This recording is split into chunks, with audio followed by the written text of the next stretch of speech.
And the last little bit of chapter 14, the other Indians. So again, it was Travis who had pulled in the other direction. Me, I'm inclined to stay out of the bush. Cities, they bring nothing but the worst out in people.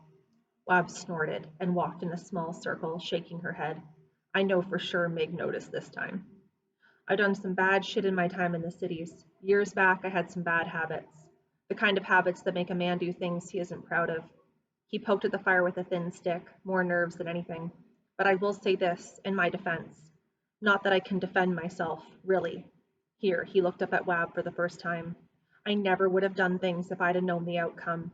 My intentions were never to get anyone hurt. I never raised a hand against anyone, and I wouldn't allow it. She stepped back into the shadows, arms still folded. He went on. And I'm a different man today, out of the damned city. I found Lincoln here leaving the city the same way. We teamed up and have stayed away from people since. It's better that way. Now that I know what people are capable of, why would I ever go back? You couldn't. Slopper broke the tension. None of us can, on account of the recruiters. We're bush Indians for real now.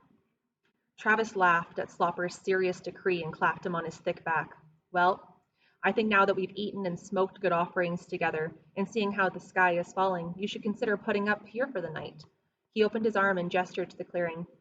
We haven't heard a peep until you wandered by. It's a good sheltered spot. Ground's not too wet, didn't take on too much snow with these trees blocking drifts. No, we need to move on. But I could see in Mig's face that he was concerned about how far the day had gotten away from us. We had barely an hour before dark tumbled down into every nook and cranny in these woods. And at this time of year it was important to pick good spots to rest undernourished bones. Come now, you say. From this spot the clearing goes back about 300 feet until it hits a drop-off. It's secluded.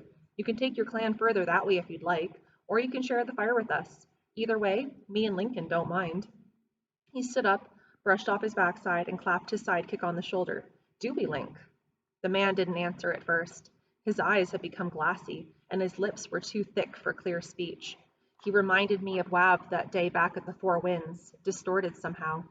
Travis squeezed his grip on the man and smiled real tight until he answered. Frig! No, it's good. Stay wherever. The more Nietzsche's, the better. He addressed Robe and Wab when he spoke next, something cloudy on his face.